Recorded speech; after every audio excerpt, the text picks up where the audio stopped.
Dans une vidéo précédente, je vous ai annoncé que je vous présenterai les vertus respectives, selon moi, de la musique et de la peinture. En tout cas, deux vertus respectives. En effet, à force de réfléchir à ces questions, je crois avoir trouvé la vertu spécifique de la musique et de la peinture. Enfin, une vertu spécifique à la musique et à la peinture, pour continuer à se concentrer sur ces deux arts qui me sont les plus familiers. Pour vous les exposer, ces deux vertus spécifiques, je vais un petit peu forcer le trait, schématiser. Comprenez donc qu'il faut nuancer, bien sûr.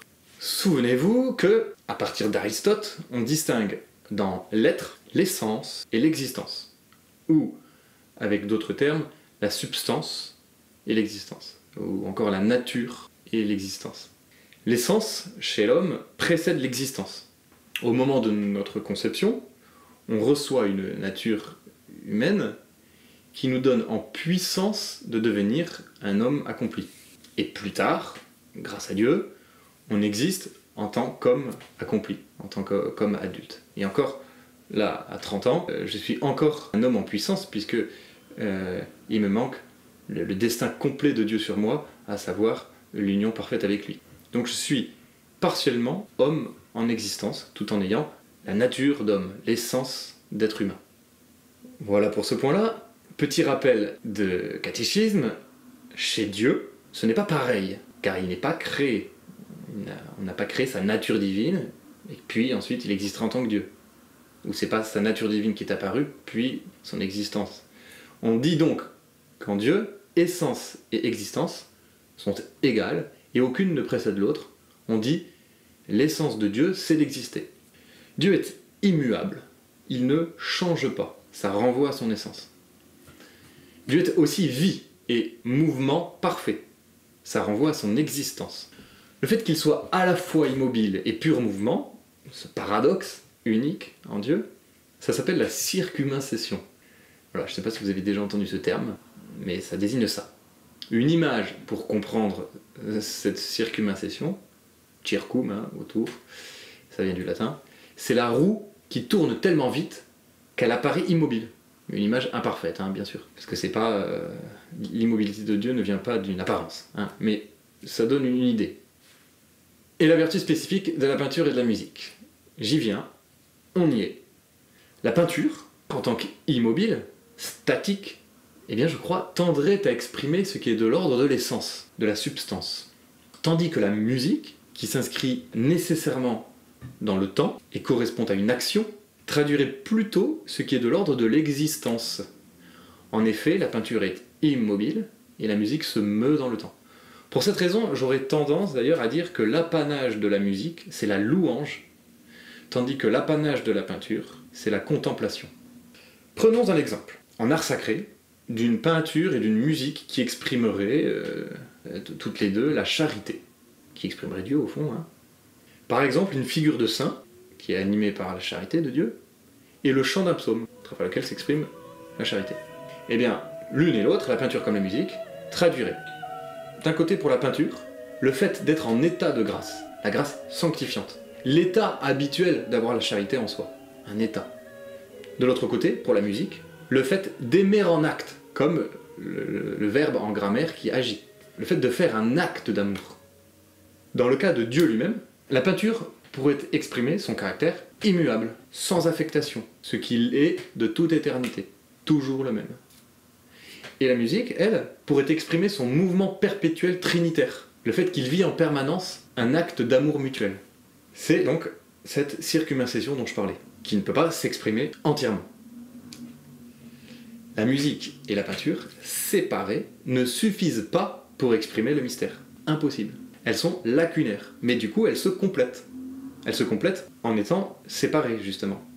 On va venir à l'idée du film, qui associe théoriquement son et image au mouvement, etc. Et justement, je crois que la musique et la peinture se complètent précisément parce qu'elles sont dans des registres différents. Imaginez un tableau, en bonne partie abstrait du coup, qui tâcherait d'exprimer cette circumincession, avec un mouvement entre les trois personnes. J'ai déjà eu des idées, j'ai jamais pu en faire un tableau. Et bien ce tableau en rendrait surtout l'aspect immobile, l'être éternel de Dieu sans affectation, même si on exprime du mouvement. Le tableau n'exprimerait principalement que cet aspect immobile. Et tant mieux, parce que du coup il l'exprimerait bien. Il pourrait en tout cas l'exprimer pas trop mal. De l'autre côté, ayons en tête des musiques. Moi j'ai par exemple des passages de la messe en si mineur de Bach, le Gloria en particulier, le début du Gloria et la fin du Gloria, comme Sancto Spiritu, comme Sancto Spiritu in gloria, etc. Le Sanctus aussi. Alors, ces musiques n'illustrent pas Dieu lui-même, mais la louange qu'on en fait. Mais enfin, tout de même, à travers cette louange, on a chez Bach une tentative d'exprimer Dieu. Eh bien, c'est surtout la vie et le mouvement de Dieu qui y sont exprimés. In gloria, puis vous avez une fugue qui se met en place.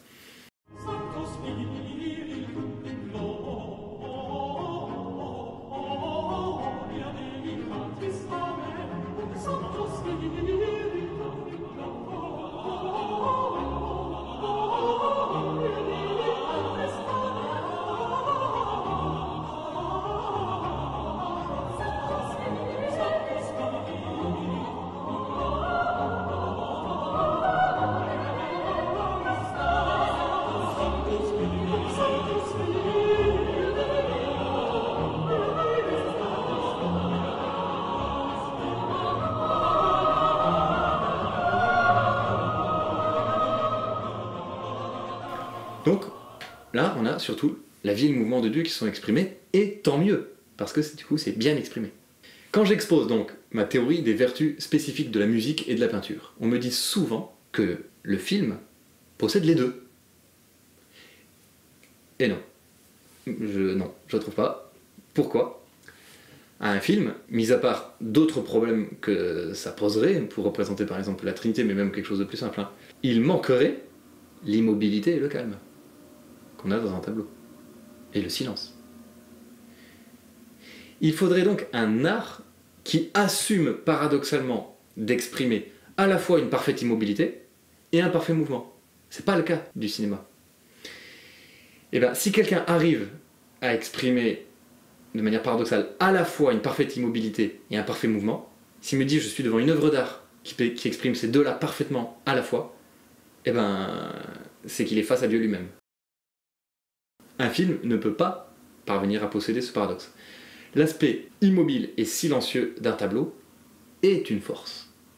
De même, le caractère non visuel de la musique en est une aussi.